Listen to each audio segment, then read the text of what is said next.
कस्तूरी अकेले अपने रूम में बैठ के कुछ अपनी पुरानी यादों को फिर से जी रही थी। कस्तूरी एक आर्मी ऑफिसर की पत्नी है। दोनों की शादी को सिर्फ अभी 1 साल ही हुआ है। यहाँ कस्तूरी अपने पति मिहिर के यादों में खोई है।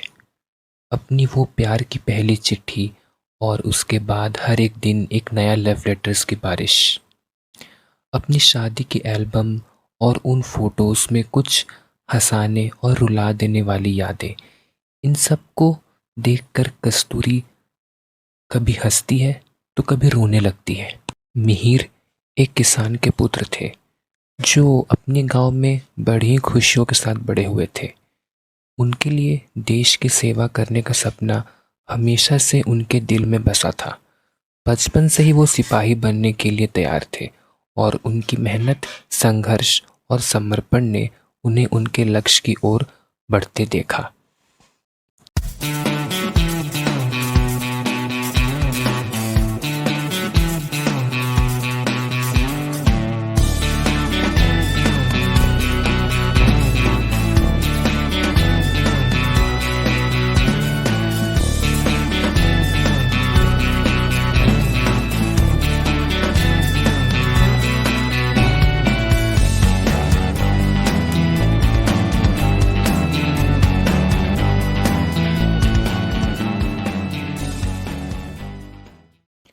मिहिर के पिताजी ने अपने बेटे को हायर स्टडीज करने के लिए दिल्ली भेज दिया, जहां उसकी मुलाकात कस्तूरी से हुई।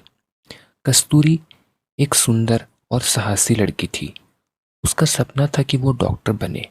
कस्तूरी और मिहिर दोनों के कॉलेज अलग अलग थे, लेकिन एक ही कैंटीन होने के कारण दोनों में दोस्ती हो गई।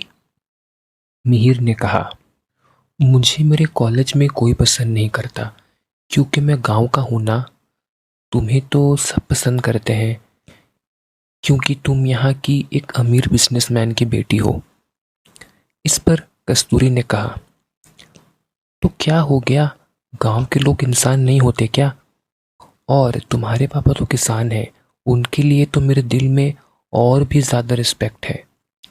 उन सब किसानों के कारण ही तो हम सब शहर वालों को खाना नसीब होता है।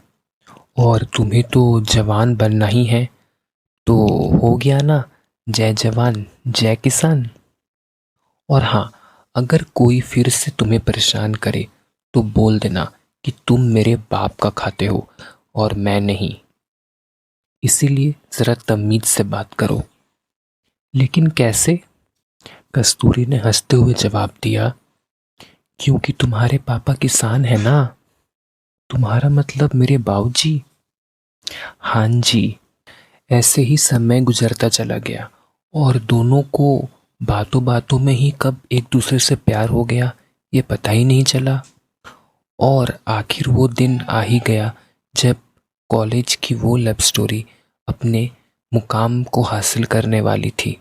वो दिन कॉलेज का फेयरवेल का दिन था, जब दोनों कॉलेज मिलके एक साथ अपने सीनियर्स को फेयरवेल पार्टी दे रहे थे। इन सभी सालों में मिहिर ने कई बार कस्तूरी को अपनी दिल की बात बताने की कोशिश की, लेकिन वो हिम्मत नहीं कर पाया। लेकिन आज फाइनली वो काफी हिम्मत करके अपनी दिल की बात कस्तूरी से बोलने जा रहा है। कस्तूरी, मुझे तुमसे कुछ कहना है, क्या तुम जरा साइड में आओगी? हाँ हाँ, क्यों नहीं, बोलो, तुम्हें क्या बोलना है मिहिर? मिहिर की धड़कन तेज हो गई और उसने लड़खड़ाते हुए कहा, वो मैं। मिहिर, क्या वो मैं लगा रखा है तुमने? कुछ बोलो तो। हाँ हाँ, वो मैं तुमसे कहना चाहता था कि मैं तुमसे प प प हाँ, मैं तुमसे तुम्हारा वाईफाई का पासवर्ड पूछना चाहता था। ये सुनकर कस्तूरी को बहुत गुस्सा आया। बस इतनी सी बात? पक्का तुम्हें यही कहना है और कुछ नहीं? हाँ हाँ, यही कहना था मुझे, और कुछ नहीं कहना था। सुनो मिहिर, कभी कभी हम जो कहना चाहते हैं ना, वो सही टाइम पे कह देना चाहिए, वरना बहुत लेट हो जाता है और फिर सब खत्म हो जाता है। ये बोलते ही कस्तूरी उदास होकर वहां से चली जाती है।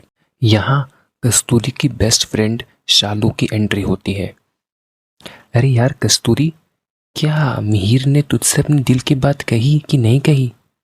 और वो अब नहीं कहेगा तो कब कहेगा? नहीं शालू, हर बार की तरह वो आज भी बोलते बोलते रुक गया। अब मैं क्या करूं बोल। आज हमारा कॉलेज का आखिरी दिन है, कम से कम आज के दिन तो वो अपने दिल की बात बोल दे। शालू, अगर अभी नहीं तो कभी नहीं।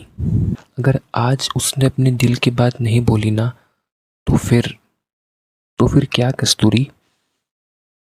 तो फिर मुझे भी नहीं पता कि मैं क्या करूंगी। कस्तूरी की बात को मिहिर बड़े ध्यान से सोचता है और ये समझ जाता है कि वक्त रहते ही उसे अपने दिल की बात कस्तूरी से बोल देनी चाहिए। और वो कस्तूरी को अपनी पूरी हिम्मत से अपनी दिल की बात बोलने के लिए आगे बढ़ जाता है। लेकिन जैसे ही वो अपने दिल की बात बोलने जाता है,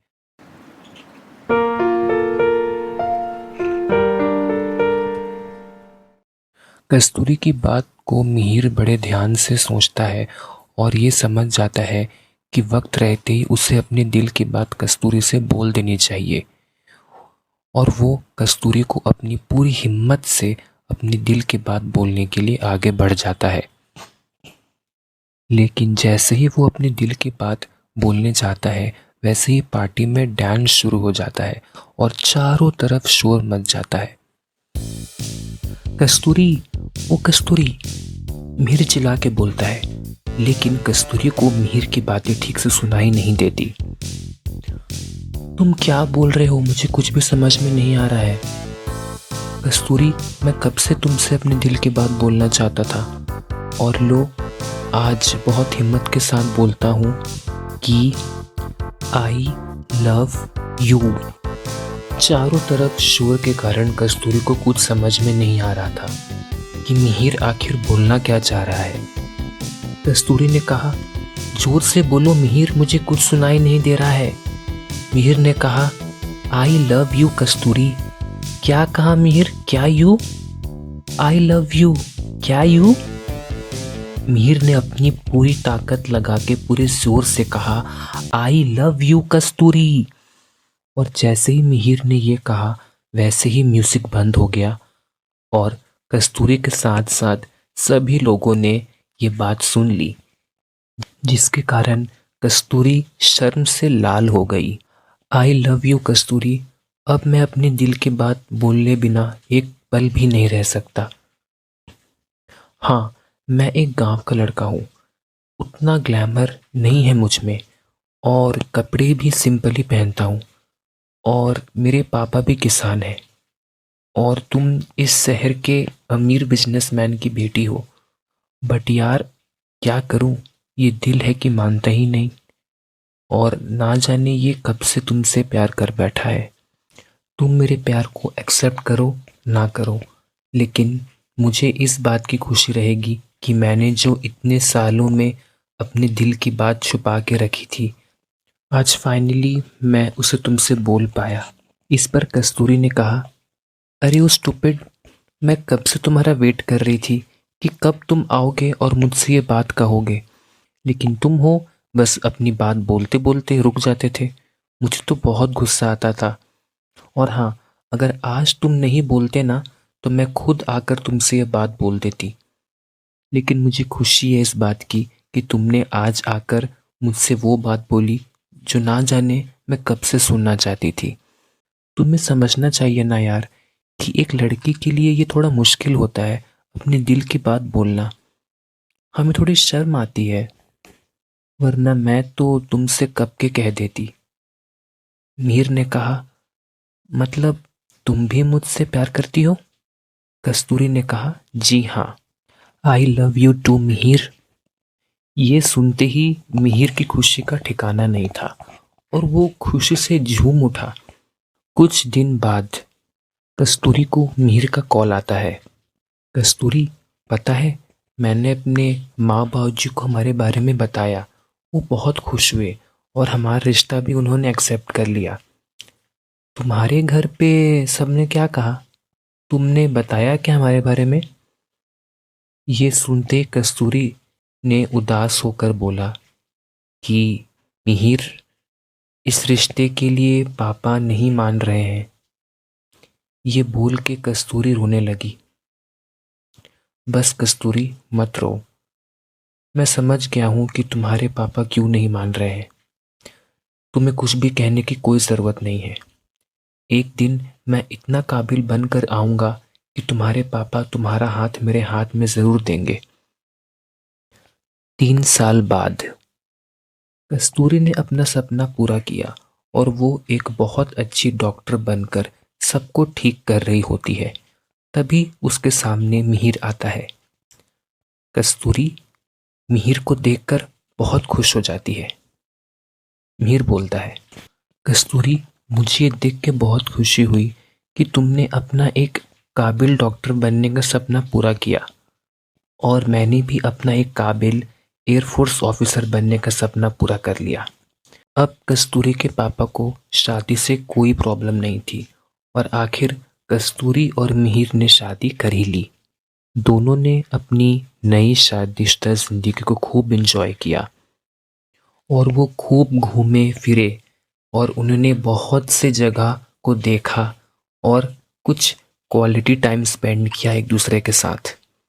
उनकी जिंदगी खुशियां से भर गई थी, लेकिन ये खुशी सिर्फ और सिर्फ 1 साल की ही मेहमान थी। वो 15 अगस्त का दिन था जब मिहिर अपनी ड्यूटी खत्म करके घर आया। कस्तूरी ने बहुत अच्छे अच्छे पकवान बनाए थे। मिहिर जल्दी से फ्रेश होकर जैसे ही खाने के टेबल पे बैठा, वैसे ही उससे एक बहुत ही इमरजेंसी कॉल आ गया। आतंकवादियों ने बॉर्डर पर हमला कर दिया था और उनका टारगेट कश्मीर घाटी में घुसना था। ये सुन के मिहिर जल्दी से तैयार होकर अपनी ड्यूटी के लिए निकल जाता है। उस दिन किसी ने भी खाना नहीं खाया। कस्तूरी उस दिन से लेके आज तक उदास है। आज कस्तूरी अपनी उन्हीं पुरानी यादों में खोई है। कभी वो अपनी कॉलेज की फोटोज देखती, कभी अपनी शादी की एल्बम, तो कभी अपनी हनीमून की फोटोज को देखती। आज मिहिर को गए हुए पूरे 1 साल हो गए हैं और आज फिर से 15 अगस्त का दिन है।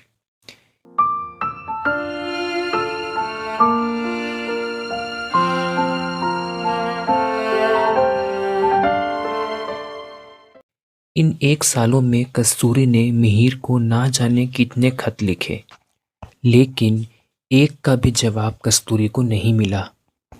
लेकिन आज 15 अगस्त के दिन कस्तूरी को मिहिर का कॉल आया। हेलो कस्तूरी, कैसी हो तुम? कस्तूरी ने कहा, तुम्हारे बिना कैसे होंगी मिहिर? तुम बताओ, तुम कैसे हो? मैं ठीक हूँ कस्तूरी। अब यहाँ सब कुछ ठीक है। बहुत सारे आतंकवादियों को हमने मार गिराया है और उनका कश्मीर को लेने का मकसद भी बर्बाद कर दिया है। That's like my brave boy. Thank you Kasturi. मेरा तुमसे ये वादा है कि तुम्हारा ये ब्रेव बॉय आज ही जल्द वापस आएगा। कस्तूरी ये सुनकर बहुत खुश हो जाती है। तभी अचानक एक जोर से आवाज आती है फोन पर। कस्तूरी पूछती है कि क्या वह मिहिर सब ठीक है ना?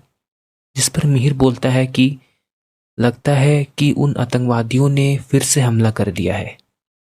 मैं इन्हें बिल्कुल नहीं छोड़ूंगा और मासूमों की जान तो बिल्कुल भी नहीं लेने दूंगा इन्हें। अपना ध्यान रखना मिहिर, कस्तूरी ने कहा।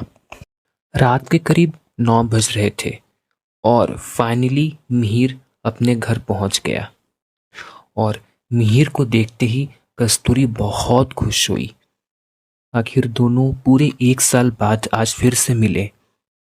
आज फिर से कस्तूरी ने मिहिर के आने की खुशी में ढेर सारे पकवान बनाए थे। मिहिर और कस्तूरी दोनों एक साथ बैठकर खाना खाते हैं। कस्तूरी बोलती है, याद है मिहिर, आज के 15 अगस्त वाले दिन ही तुम खाना और मुझे दोनों को छोड़ चले गए थे, और आज तुम्हें वापस देख के मुझे बहुत खुशी हो रही है। मैंने तुमसे वादा जो किया था कैसे नहीं आता, और ये मेरा वादा है कि मैं तुम्हें कभी छोड़ के नहीं जाऊंगा। मेरा एक सपना है कस्तूरी, क्या तुम उसे पूरा करोगी? हाँ हाँ, क्यों नहीं मिहिर, बोलो ना। तो मेरा ये सपना है कस्तूरी कि तुम एक बहुत ही काबिल डॉक्टर बनो, और सिर्फ नॉर्मल पेशेंट्स का ही नहीं बल्कि सेना के जवानों का भी इलाज करो जो लड़ाई में जख्मी हो गए हैं। हाँ हाँ, क्यों नहीं मिहिर।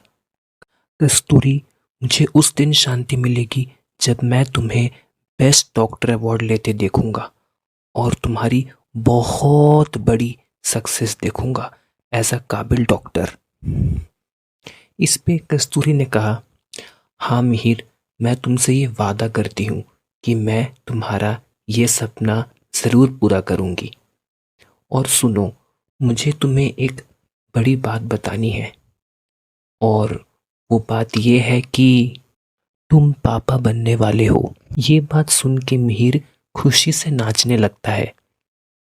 तभी अचानक से एक कॉल आता है। मिहिर कस्तूरी से बोलता है कि छोड़ दो कस्तूरी, होगा किसी का कॉल, तुम बस मेरे पास रहो, मुझे बहुत अच्छा लगता है जब भी तुम मेरे पास होती हो। हाँ मिहिर, कहाँ जा रही हूँ मैं तुम्हें छोड़कर? बस देख तो लूं कि किसका कॉल है, पता नहीं कौन बार बार कॉल किए जा रहा है।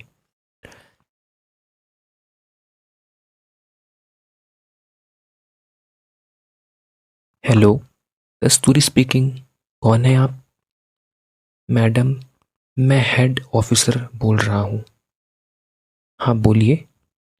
मैडम, मुझे आपको ये बताते हुए बहुत दुख हो रहा है कि आपके पति लेफ्टिनेंट मिहिर सिंह युद्ध में शहीद हो गए हैं। आतंकवादियों ने उनके प्लेन पर हमला कर दिया था, जिसके कारण उनके प्लेन में आग लग गई थी और प्लेन क्रैश हो गया।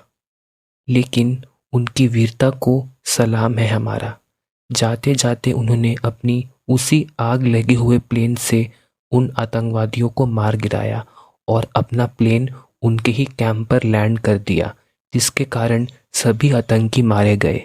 ये सब सुन के कस्तूरी के होश उड़ गए। ये आप क्या बोल रहे हैं ऑफिसर? मीर तो मेरे साथ घर पर है। मैं समझ सकता हूँ मैडम, कोई भी औरत के लिए ये न्यूज़ किसी सदमे से कम नहीं है। कल देश के बड़े बड़े नेता आएंगे श्रद्धांजलि देने आपके पति को। हम कल सुबह ही आएंगे आपके पति के शरीर को लेके। जय हिंद।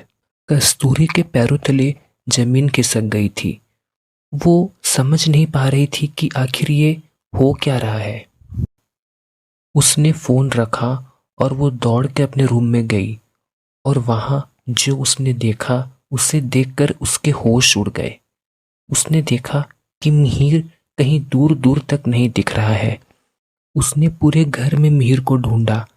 मिहिर, मिहिर आवाज भी लगाई, लेकिन वो उससे कहीं भी नहीं मिला। अब वो समझ चुकी थी कि मिहिर अब जा चुका है, वो भी हमेशा के लिए। कस्तूरी ने अपनी पूरी हिम्मत के साथ और उदास मन के साथ मिहिर को अंतिम श्रद्धांजलि दी और उसे स्वर्ग के लिए विदा किया।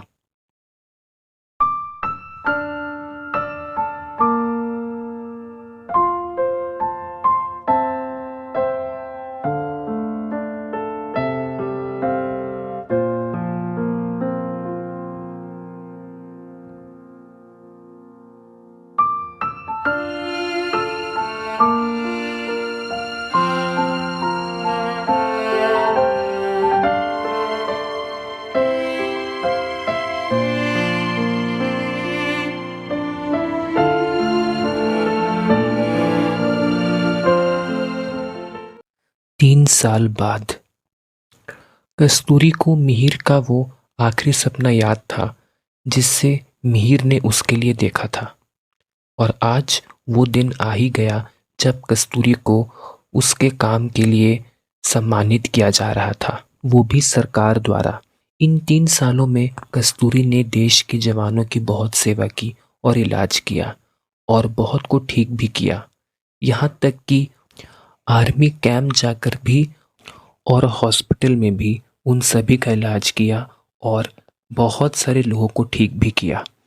अब कस्तूरी का नाम भारत के एक बेहतरीन और काबिल डॉक्टरों में शामिल हो गया था। आज कस्तूरी को सब जानते हैं, लेकिन एक शहीद के पत्नी के तौर पे नहीं, बल्कि एक सक्सेसफुल कामयाब डॉक्टर के तौर पे। सभी मीडिया वाले कस्तूरी को घेर कर उससे इंटरव्यू लेते हैं और अंत में कस्तूरी मीडिया वालों से अपने इंटरव्यू में ये कहती है कि जब कोई जवान शहीद होता है तो हम सब दुख जताते हैं, लेकिन कुछ ही दिनों के लिए। बाद में हम सब उसे भूल जाते हैं, उनके शहादत को भूल जाते हैं। जितना सम्मान हम जवान को देते हैं उतना ही उनके परिवार को भी देना चाहिए, उनके माँ बाप को, उनकी पत्नी को, जो उनके जाने के बाद बहुत ही कठोर जिंदगी जीते हैं, एक युद्ध से भी ज़्यादा कठोर। ना जाने देश भर में कितनी कस्तूरी होंगी जिनका हाल आज कोई भी नहीं पूछ रहा है। इसीलिए मेरा ये संदेश है उन सभी कस्तूरी को कि उठो और कुछ करके दिखाओ। जो हो गया उसे तुम बदल नहीं सकती, पर जो होने वाला है उसे बदलने की ताकत तुम्हारे हाथ में है। अपने आज को ठीक करके तुम अपनी आज को ठीक करके अपने कल को ठीक कर सकती हो। तुम कमज़ोर नहीं, तुम ताकतवर हो, बहुत शक्तिशाली हो। किसी के लिए नहीं तो कम से कम अपने बच्चों के लिए, उनके भविष्य बनाने के लिए उठो और कुछ करके दिखाओ। दिखा दो दुनिया को कि तुम क्या कर सकती हो और अपनी एक अलग पहचान बनाओ। एक शहीद की पत्नी के तौर पे नहीं, बल्कि एक कामयाब औरत के तौर पर, क्योंकि तुम्हारे बच्चों के लिए माँ भी तुम ही हो और बाप भी तुम्हें ही बनना होगा। तो सोचते मत रहो, उठो और आज से ही कुछ करके दिखाओ। भारत माता की जय। जय हिंद, वंदे मातरम। ये सब देखकर मिहिर की आत्मा को बहुत शांति मिलती है और उसे मुक्ति मिल जाती है। तो दोस्तों, कैसी लगी आपको हमारा ये स्पेशल एपिसोड, ये नीचे कमेंट बॉक्स में ज़रूर बताएं और जय हिंद लिखना भी ना भूलें। और प्लीज़ हमारे चैनल को लाइक, शेयर एंड सब्सक्राइब करना भी ना भूलें, क्योंकि दोस्तों ऐसी कहानी को चुनने में और बनाने में बहुत मेहनत लगती है। आपका सपोर्ट हमें बहुत मोटिवेट करता है आपके लिए कुछ ऐसे ही दिलचस्प कहानियाँ लाने के लिए। तो तब तक के लिए अपना ख्याल रखिए, अपनों का ख्याल रखिए। जय माता दी। राधे राधे।